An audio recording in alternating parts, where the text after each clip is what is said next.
Ooh-wee. Okay, welcome to a new episode of Nate's MMA Corner. I am Nate, and if you watch my show, you're in my corner. Okay, so today's episode is a post-fight show for UFC Fight Night. Gunnar Nelson versus Rick Story. Welterweight main event clash in the UFC.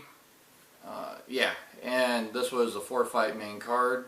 And this is the post-fight show for the main card. And this was in Stockholm, Sweden. Sparks flew all over the place. Dennis Deaver versus Charles Rosa. That fight, it stole the show. That was fight of the night with a bang, much deservingly. Okay, so to kick off the main card, we had a featherweight clash with Niklas Bäckström versus Mike Wilkinson, and this was a featherweight bout. Like a lot of people, including myself, I thought Niklas had this, it being in Sweden, him being a proud Swede, and he's a young guy, talented, great striking, not a bad ground game either, well versed, trains with a lot of great Swedish fighters, Magnus Cederblad, and likes of Alexander Gustafsson. Okay, so yeah, this fight ended pretty quick. It was first round, 1 minute, 19 seconds. KO punches. Yeah, Niklas just, he went in and got caught. Got caught going in, and it is what it is. You know, he was doing his thing in the fight. He just got caught early. But this was pretty much all stand-up throughout that minute 19 seconds until he got caught. And it sucked. It really sucked. Yeah, I mean, Niklas, you know, he lost the fight, but yeah, Mike Wilkinson, he won fair and square. What can you say? Then also on the main card in the light heavyweight division, we had Jan Blachowicz versus Ilir Latifi in a light heavyweight bout, and this ended TKO. It was body kick and punches round 1, and that was less than 2 minutes in the fight. Yeah, and this was another shocker because a lot of people expect Ilir to win because he's born and raised in Sweden, and he's proud of the country he's raised in and all that stuff. And you know, Ilir has great experience, having main evented a UFC fight card in his first ever UFC fight against Gegard Mousasi, and he's looked good in previous fights in the UFC and throughout his career outside the UFC. And Jan, you know, he was that kind of sleeper that no one saw coming, and he just caught Ilir early on in the fight. Yeah, it was body kick and punches, so he wins TKO. And again, this was pretty much a stand-up war. Didn't last too long. Then in the featherweight division, we also had Max Holloway versus Akira Corassani. Now this one I was pretty happy about. I predicted that Max Holloway would win, probably by knockout. And sure enough, he did, because Max Holloway has great striking, great head movement. He's quick on his feet. Akira, he's great striker. So-so ground game. I think Max Holloway could definitely give him problems on the ground game if this were all ground game. But it wasn't, and it was a first round too. This was 3 minutes and 11 seconds in the first round.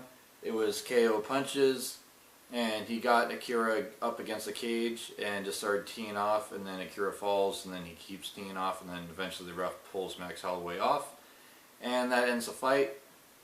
Good job, Max Holloway. Proud of you.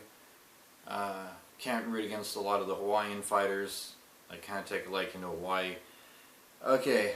Yeah, then in the main event, though, this fight, it was a welterweight clash. Like I said previously, Rick Story, Gunnar Nelson. And Nelson, he put up a fight the first round, mixed things up, I think the best he could in the first round. Then Rick Story was just kept it standing, kept dominating, and I could tell Nelson, he was just looking for that takedown constantly in the second, third, and fourth and fifth rounds. Couldn't get it, and he was clueless about what to do on the striking, even though I know he has better striking than what he felt that day.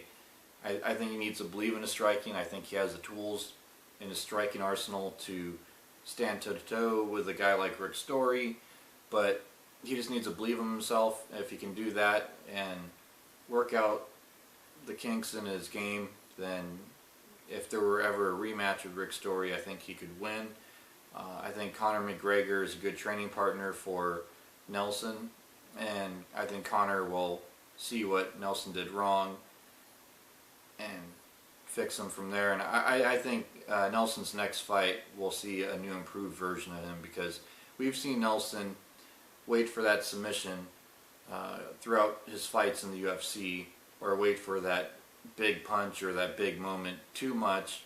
And I think this fight was a wake-up call where he saw it, and Rick Story just was able to avoid that quote-unquote big moment and capitalize and outpoint and work his way with combos to try to get a knockout, which the knockout didn't happen.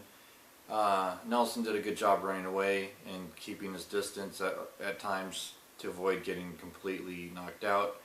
I believe it was around 3 or 4 when he almost got knocked out. But yeah, Rick Story, he stood his ground, stood toe to toe, and was able to avoid the ground game and just outpoint. And he kept trying to, of course, knock out Nelson, I think, and it's just one of those things where Nelson just wouldn't quit, but he was also frozen on what to do, and Rick Story wins. Yeah, it was decision split, but I think it should have been easily a 49-46 for Rick Story. I think that Rick Story won rounds 2, 3, 4, and 5, and Nelson won maybe round 1. I don't see how this was a split decision. I don't know what that third judge was thinking, or the second judge, or whatever judge it was, that thought that Nelson won this fight. But luckily the other two got it right. Give it to Rick Story. Give Rick Story props.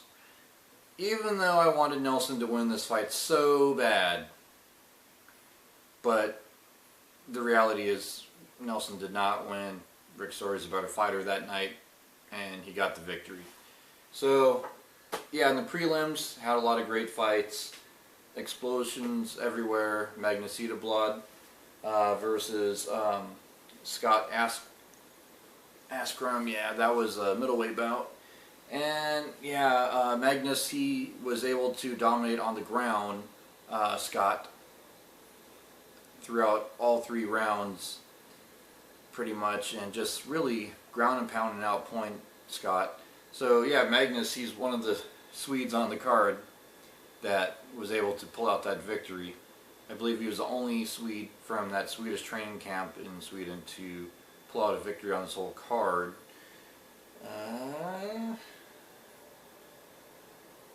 Oh yeah, Nico Musoki, he got a victory. He lives in Sweden too. Yeah, Nico, he won his fight. Yeah, and yeah, Nico won against Alexander Yakovlev, and that was a good fight too. Yeah, Nico, he kept it standing and just simply outpointed Alexander on that one. And yeah, there was some good fights on this card, top to bottom though, especially when I got to the main card and you had nothing but first round finishes. I always loved those. And the prelims, you had a couple quick fights in the first couple prelims, and then there's some hard fought decisions in the mix. So a nice mix of things. And stay tuned for my next episode, which will be about Tarek Safdien versus Rory MacDonald. And then I will throw in some pre-fight for UFC 178. Or 79. So until then, see ya.